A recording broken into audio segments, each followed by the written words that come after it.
Recorded Books and One Click Digital present Mistress to the Marquis by Margaret McPhee.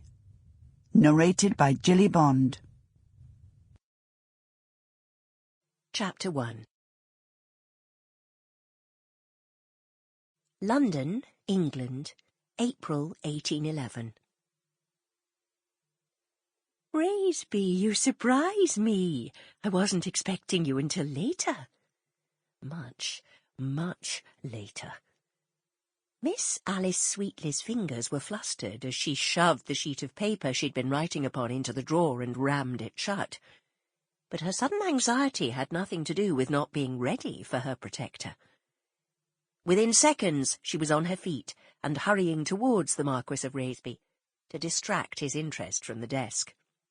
"You've caught me unawares." "Forgive me, Alice. I did not mean to startle you when you were so absorbed," Razeby said in his rich, aristocratic voice.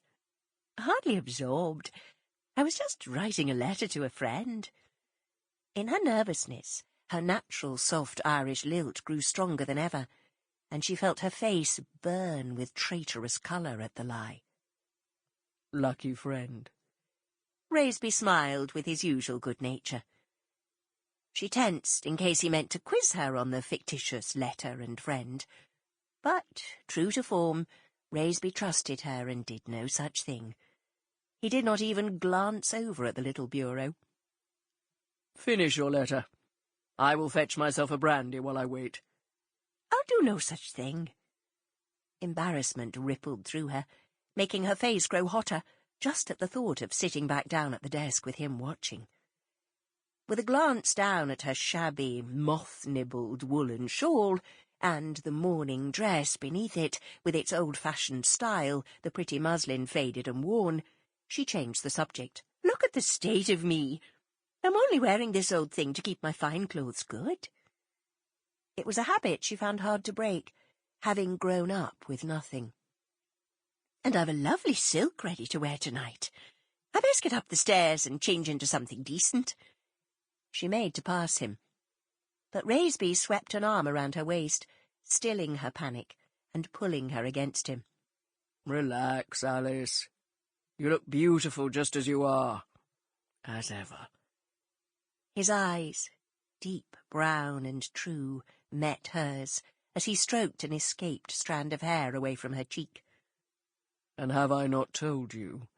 It is not the clothes that are important, but the woman beneath." "Flatterer," she accused, but she smiled, and his tall, masculine body in such proximity sent waves of attraction and excitement crashing through her. "It is the truth as well, you know it." Razeby could charm the birds down from the trees. He was still smiling as he pulled her closer. "But if you have a wish for a new wardrobe, then you shall have one." "I've no wish for a new wardrobe. I've enough dresses up those stairs to clothe half the women in London." "I like buying new things. It makes you happy." He gathered her right hand in his left. "And I want you to be happy, Alice." Alice tried to curl her fingers to hide the black ink stains that marred her fingers, but Razeby did not let her. He slid his thumb to rub against the marks on her skin. His eyes lingered over the ink stains, before moving teasingly to hers. "I do believe a new pen is a requirement." "No," she laughed, but her face flamed anew at the mention of writing, and of the precious silver pen that was so dear to her. "I don't want another pen. I like the one I've got just fine." "I am very glad of that," Razeby murmured huskily, and pressed her ink-stained fingers to the warmth of his lips. "You know I'm happy, very happy."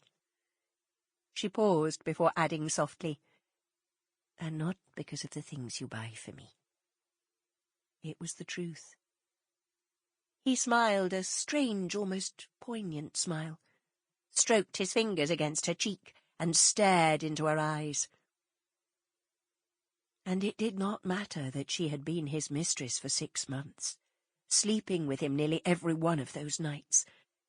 When he Sample complete. Ready to continue?